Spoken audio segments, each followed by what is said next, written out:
Hello दोस्तों, आज हम लोग बहुत ही खास टॉपिक को पढ़ने वाले हैं, हड़प्पा सभ्यता या सिंधु घाटी सभ्यता। ये बहुत ही इम्पॉर्टेंट चैप्टर है क्लास 12 के लिए और जो भी कॉम्पिटिटिव स्टूडेंट हैं उसके लिए भी एशियंट हिस्ट्री से सवाल हड़प्पा सभ्यता से बनते रहते हैं। ठीक है, तो हम लोग पढ़ने वाले हैं पहला चैप्टर ईंट, मनके और अस्थियाँ। आप क्लास 12 के फर्स्ट चैप्टर को देखेंगे, ईंट, मनके और अस्थियाँ नाम का पहला एक चैप्टर है। उसमें हमें हड़प्पा सभ्यता या सिंधु घाटी सभ्यताओं के बारे में डिटेल से पढ़ना है। तो यह भारत की प्राचीनतम सभ्यता है और लगभग ये 2600 ईस्वी पूर्व से लेकर 1900 ईस्वी पूर्व तक की सभ्यता है। इस टाइम पीरियड में हड़प्पा सभ्यता अस्तित्व में था। हड़प्पा सभ्यताओं को भी कई भागों में बांट के हम लोग पढ़ते हैं, जैसे आरंभिक हड़प्पा सभ्यता, विकसित हड़प्पा सभ्यता या परवर्ती हड़प्पा सभ्यता। आरंभिक हड़प्पा सभ्यताओं में जो 2600 ईस्वी पूर्व के आसपास जो हड़प्पा सभ्यताओं के कुछ अवशेष मिलते हैं, जो छोटी छोटी बस्तियां या कृषि से संबंधित अवशेष या पशुपालन, शिल्पकारी से संबंधित अवशेष मिलते हैं बहुत पुराने समय, जो कि 2600 ईस्वी पूर्व के टाइम पीरियड का रहता है। और कुछ समय बाद इलाके जला दिए गए, ऐसा भी प्रतीत होता है, क्योंकि वहाँ पे जलाने के संकेत मिलते हैं, स्थलों के त्यागने के संकेत मिलते हैं कि लोग वहाँ से क्या हो गए, स्थानांतरित हो गए। तो ये तो आरंभिक हड़प्पा सभ्यता की बात है। तो हड़प्पा सभ्यता एक विकसित सभ्यता थी। हड़प्पा सभ्यता एक विकसित सभ्यता थी और ये एक शहरी सभ्यता थी, क्योंकि यहाँ पे शहर के जैसे विकसित कुछ प्रमुख शहर थे, जैसे मोहनजोदारो। आप मोहनजोदारो ऋतिक रोशन के फिल्म को देखे होंगे, काफ़ी अच्छी शहर थी। और हड़प्पा सभ्यता में बहुत तरह से एक नियोजित ढंग से बसी हुई सभ्यता थी, जैसे आज आधुनिक शहर बसे होते हैं। चलिए हम लोग शुरुआत करते हैं हड़प्पा सभ्यता के बारे में। हड़प्पा सभ्यता की खोज D.R. सहनी 1920 से 21 के लगभग में किया था, 1920-21 में किया था। बेसिकली जब इंडिया में रेल ट्रैक बनाया जा रहा था, रेलवे लाइन लगाई जा रही थी, तो सिंध के क्षेत्र में वहाँ पे कुछ मजदूरों ने ईंट, उसे मिला हड़प्पा नामक स्थान पे कुछ ईंट मिला जो बहुत पुराना था। तो रेल के पटरी के नीचे ईंट काम में आता था, तो इसके लिए मजदूरों ने वहाँ से ईंट लाना शुरू किया। जब ये बात पता चला तो फिर वहाँ से एक रिसर्च टीम आई और फिर इसका हड़प्पा सभ्यताओं को खोजा। हड़प्पा सभ्यता की खोज D.R. सहनी ने किया। इंपॉर्टेंट बात है, आपसे पूछ सकता है एग्जाम में। मोहनजोदारो की खोज R.D. बैनर्जी ने किया। ठीक है, मोहनजोदारो की खोज R.D. बैनर्जी ने किया और हड़प्पा सभ्यता की खोज D.R. सहनी ने किया। सबसे पहले इस चैप्टर का नाम हड़प्पा सभ्यता इसलिए भी है क्योंकि सबसे पहले जो अवशेष मिला वो हड़प्पा नामक स्थान पे मिला, इसलिए इस सभ्यता का नाम हड़प्पा सभ्यता रख दिया गया। दूसरा नाम इसका सिंधु घाटी सभ्यता क्यों है? सिंधु घाटी सभ्यता इसलिए है क्योंकि जो भी हड़प्पा सभ्यता के समय का इस क्षेत्र का जो भी शहर है वो सबके सब सिंधु घाटी के, सिंध नदी के आसपास है, इसलिए हम इसे सिंधु घाटी सभ्यता भी कहते हैं। कभी कभी लोग इसे सिंधु सरस्वती सभ्यता भी कहते हैं, क्योंकि अब सरस्वती नदी अस्तित्व में नहीं है, लेकिन पहले था, तो बहुत सारी शहरें सिंधु और सरस्वती नदी के तट पे था। इसके नामकरण को समझ गए कि सबसे पहले जो पूरा अवशेष मिला वो हड़प्पा नामक स्थान पे मिला, इसलिए इसका नाम हड़प्पा सभ्यता रख दिया गया।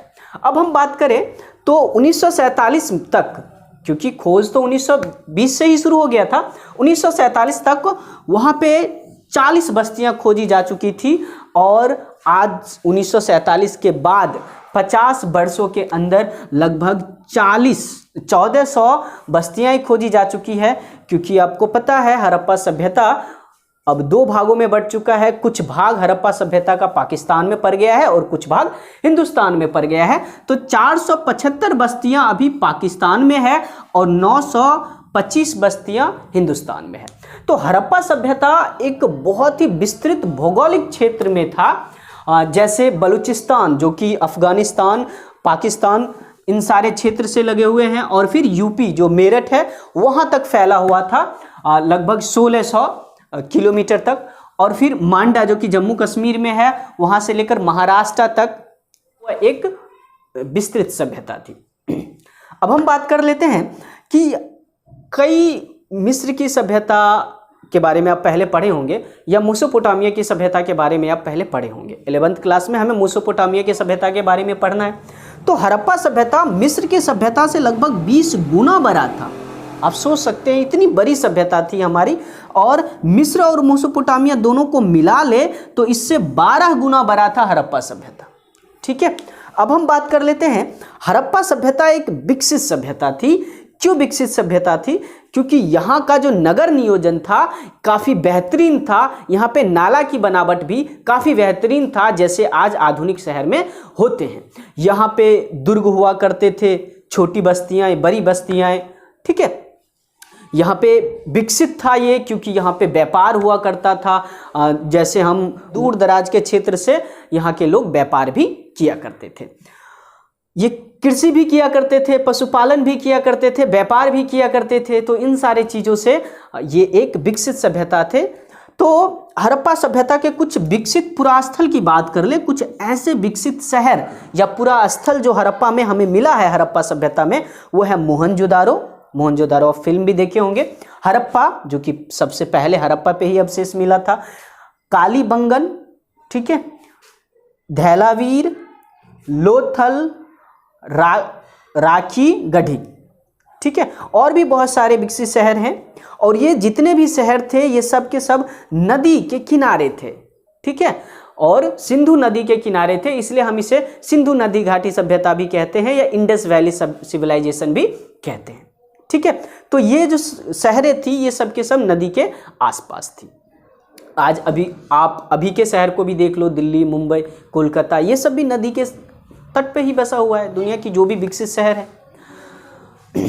तो हमें जो क्लास 12 में पढ़ना है उन बातों पे गौर करते हैं। तो जीवन निर्वाह के बारे में हमें पढ़ना है। जब आप क्लास 12 के हिस्ट्री के बुक को देखेंगे तो ये बात पहले टॉपिक में लिखा है कि हड़प्पा सभ्यता के लोग अपना जीवन निर्वाह कैसे किया करते थे। क्या वो कृषि किया करते थे, क्या वो पशुपालन किया करते थे, इन सारे चीज़ के बारे में जिक्र है। तो जीवन निर्वाह के तरीके में ये पेड़ पौधा से उत्पादन किया करता था, जैसे अभी हम लोग कृषि करते हैं। ठीक है, तो इसका मतलब है कि वहाँ पे कृषि प्रौद्योगिकी होगी, ऐसा हम क्यों कह रहे हैं, या कोई भी जो पुरातत्वविद हैं वो कैसे कहते हैं? क्योंकि वहाँ पे हड़प्पा सभ्यता के शहरों में हमें गेहूँ, जै, दाल, तिल, सफ़ेद चना, बाजरा और चावल जैसे कुछ दाने मिले हैं। ठीक है, अवशेष के रूप में हमें मिला है। तो हम उम्मीद कर सकते हैं कि शायद ये सारी फसलें हड़प्पा सभ्यता के लोग लगाते होंगे या उगाते होंगे, इसके लिए वो कृषि करते होंगे। तो वहाँ पे एक विकसित कृषि प्रौद्योगिकी थी, इसके बारे में भी प्रमाण मिला है। क्यों? क्योंकि हड़प्पा सभ्यता में जो मोहरे चलते थे, जो सिक्के चलते थे, उस सिक्के पे एक सींग वाला जो है वो भी रहता था, और बैल का भी प्रतीक चिन्ह मिला है। कुछ अवशेष हमें बैल के मिले हैं, और वो जो वृषभ या बैल है उसमें हल लगाए हुए भी अवशेष या मूर्ति हमें प्राप्त हुआ है। तो इससे हम कह सकते हैं कि हड़प्पा सभ्यता के लोग कृषि करते थे और खेत को जोतने के लिए हल बैल का प्रयोग करते थे। और ये लोग हल बैल को समकोण पे, जैसे आप अभी गांव में देखेंगे तो जब खेती होती है तो एक ऐसे सीधे कतार में पहले कर दिया जाता है और फिर हल इधर से ऐसे करके चलाया जाता है, तो समकोण पे काटता था। अगली बात कर ले तो यहाँ पे फसलों की सिंचाई भी होती होगी। क्यों? क्योंकि हड़प्पा जो क्षेत्र है ये एक अर्ध शुष्क प्रदेश है। जो बलूचिस्तान या पाकिस्तान या सिंध का एरिया है, ये सब एक अर्ध शुष्क प्रदेश है जहाँ पे वर्षा कम होती है, तो सिंचाई तो जरूरी होगी।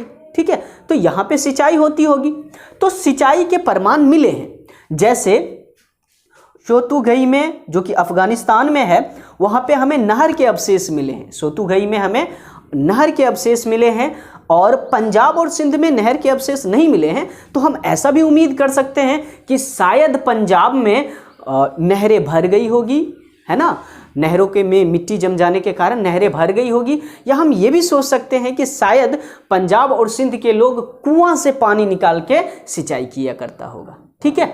और धैलावीरा में जलाशय मिला है, मतलब जो एक बड़ा सा गड्ढा खोद कर जब लोग उसमें जल एकत्र करते हैं उसे हम जलाशय कहते हैं। तो धैलावीरा में जलाशय का प्रतीक चिन्ह मिला है, तो ऐसा हम कह सकते हैं कि शायद हड़प्पा सभ्यता के लोग या धैलावारी के शहरों के लोग सिंचाई के लिए जलाशय का प्रयोग करते होंगे। ठीक है। अब हम इसके कटाई की बात कर ले तो हड़प्पा सभ्यताओं में हमें कुछ ऐसे अवशेष मिले हैं, जैसे धातु के कुछ ऐसे उपकरण मिले हैं, शायद उससे हड़प्पा सभ्यता के लोग कृषि फसलों को काटा करते होंगे, या लकड़ी में पत्थर को जोड़ के जैसे आदि मानव उसे नुकीला करके किया करता था वैसे भी कर सकते हैं। ठीक है। तो ये सारी चीजें थी कृषि से रिलेटेड। हड़प्पा सभ्यता के लोग पशुपालन भी किया करते हैं, इसके भी प्रमाण मिले हैं, क्योंकि हमें कुछ अस्थियां मिले हैं, कुछ जानवरों की अस्थियां मिले हैं। और तो यह हम कह सकते हैं कि हड़प्पा सभ्यता के लोग जानवर को पालतू बनाता होगा। ठीक है। तो कुछ जानवर जैसे भेड़, बकरी, सूअर, भैंसा, ये सारे ऐसे जानवर थे जिसे हड़प्पा सभ्यता के लोग पालतू बनाते थे, उसे पाला करते थे। ठीक है। उसके बाद बहुत सारे ऐसे भी जानवर थे, जैसे बारह, जो एक सूअर का ही प्रजाति है, हिरन, जंगली सूअर भी बारह को कहते हैं, हिरन, हाथी, ये सारे जानवर के भी हड्डियां मिली है अवशेष के रूप में। तो हम कह सकते हैं कि ये सब जो जंगली जानवर है पालता तो नहीं होगा, लेकिन आखेटक समूह जो शिकार करता है, शिकार करके मांस खाने के लिए शायद इन पशुओं को मारा करता होगा। ठीक है। तो ये सारी बातें थी। तो हम नेक्स्ट पार्ट में इससे आगे की बातचीत मोहनजोदाड़ो के बारे में करेंगे।